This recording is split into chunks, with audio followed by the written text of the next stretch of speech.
Hey guys, welcome to another episode on TFB TV. Today I am in sunny Kabul, and for this episode we're going to be looking at some of the gun stores in downtown Kabul, some of the legally purchased firearms here in the city. I'd like to give a big shout out to Ventura Munitions for helping us out with the channel and really supporting the channel as we go along here. So as you all know, this city, surrounded by snow-capped mountains and resolute support observation balloons, is currently in its second decade of war. And ever since the 1980s, with the proliferation of small arms here from all over the world, there's a vast amount of small arms in Afghanistan. However, for this specific video, we're going to be looking at some of the legal small arms shops here. Now we'll have another video about gun laws in Afghanistan, which is actually a very interesting topic from a number of different perspectives. The biggest thing to know right now is that similar to places like Pakistan, 12-gauge shotguns, or 12-bore shotguns as they're known in the area, are generally unregulated. You don't really need a purchase permit to buy them or to possess one or to carry one, such as you do need one with a regular handgun out and about in the city.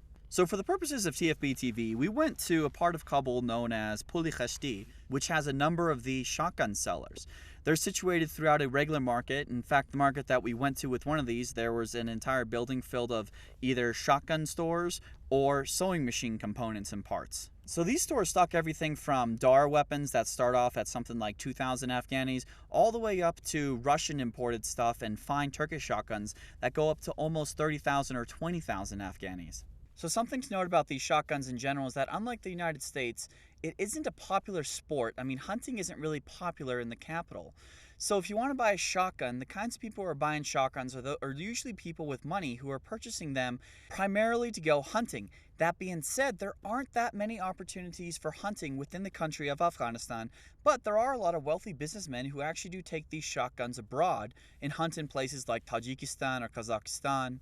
The overwhelming majority of these shotguns are Turkish, from a number of the lower grade Turkish shotguns. In fact, some of these are made from the same companies that import shotguns to the United States, such as this ballpup 12 gauge, which is very similar to the US shotgun currently for sale and that we reported on at SHOT Show 2018. So when it comes to some of the shotguns that I found that were more interesting, they basically separated into two categories. We have the pump action variants, which both come in magazine-fed forms and in tubular magazine-fed forms. So on these Turkish semi-autos, they come in all sorts of variations and configurations. Some of them even come in different colors that are camouflaged to match with a forest environment. Others come in a sort of fake chrome finish. They're also fitted with bipods, lasers, lights, and scopes. A majority of them most likely Chinese-made and really more for bling than any actual tactical necessity. Many of them also have telescope and stocks that can be extended for length of pull, and even some with cheek rests. Magazine capacities vary from 5 shells to 10 to 15, but I don't think we saw anything that was more than about 15 shells per magazine. One of the shotguns I saw was a pistol grip shotgun that was available with a Picatinny rail on the front portion of it for light.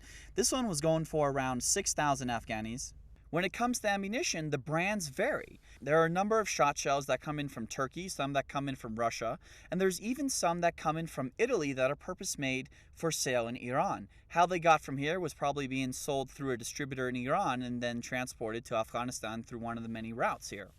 Another product that I really liked were all the leather-made goods here. There's all kinds of shoulder holsters and especially an AK magazine holster that I really would love to purchase that are pretty neat because they're made out of real leather. And with AK magazine chest rig, it's actually situated to fit an AK magazine precisely.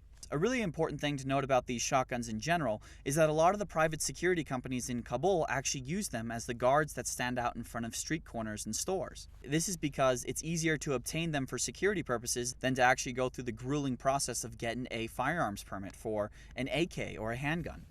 Now, of course, what would a video be about firearms in Afghanistan without a DAR-made version? This particular DAR model is a break-open 12 gauge that has an exposed hammer and has a little lever underneath the trigger guard to open up the barrel.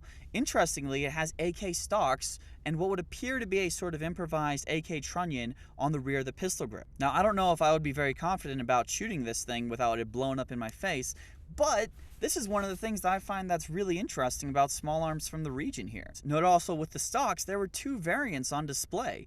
One of them had a sort of East German MPIK stock that could be folded over to the right, while the other had an AKMS folding stock that folded underneath the shotgun itself. On the top of the chamber, there was an inscription that said "Pack Made." Now, bear in mind, this entire shotgun was most likely completely handmade and didn't come off any production process whatsoever.